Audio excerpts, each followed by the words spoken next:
कोल्हापूरच्या शैक्षणिक सामाजिक क्षेत्रातील कार्यकर्त्या आणि स्वयंसिद्धा संस्थेच्या संस्थापिका कांचनताई परुळेकर यांचं बुधवारी दुपारी 3 वाजता निधन झालं। त्या गेली काही वर्ष आजारी होत्या। 2 दिवसांपूर्वी त्यांची प्रकृती खालावली होती। त्यांनी वयाच्या 74व्या वर्षी अखेरचा श्वास घेतला। त्यांच्यावर गुरुवारी पंचगंगा स्मशानभूमीत अंत्यसंस्कार करण्यात येणार आहेत। महिला सबलीकरणाची चळवळ गेली 33 वर्ष त्यांनी अखंडपणे सुरू ठेवली होती। बँक ऑफ महाराष्ट्रमध्ये अधिकारी पदावर कार्यरत असताना कांचनताई परुळेकर यांनी स्वेच्छानिवृत्ती घेतली। त्यानंतर 1992 साली त्यांनी स्वयंसिद्धा संस्थेची स्थापना केली।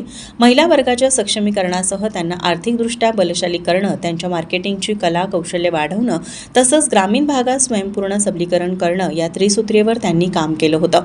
टाटा सोशल फाउंडेशनपासून विविध संस्थांनी त्यांच्या कार्याची दखल घेतली होती। इचलकरंजीच्या आय फाउंडेशननं त्यांना पुरस्कार देऊन गौरवलं होतं। गुरुवार दिनांक 27 मार्च रोजी सकाळी 9 वाजता त्यांच्या साइक्स एक्सटेन्शन राजारामपुरी येथून घरातून अंत्ययात्रा निघणार आहे।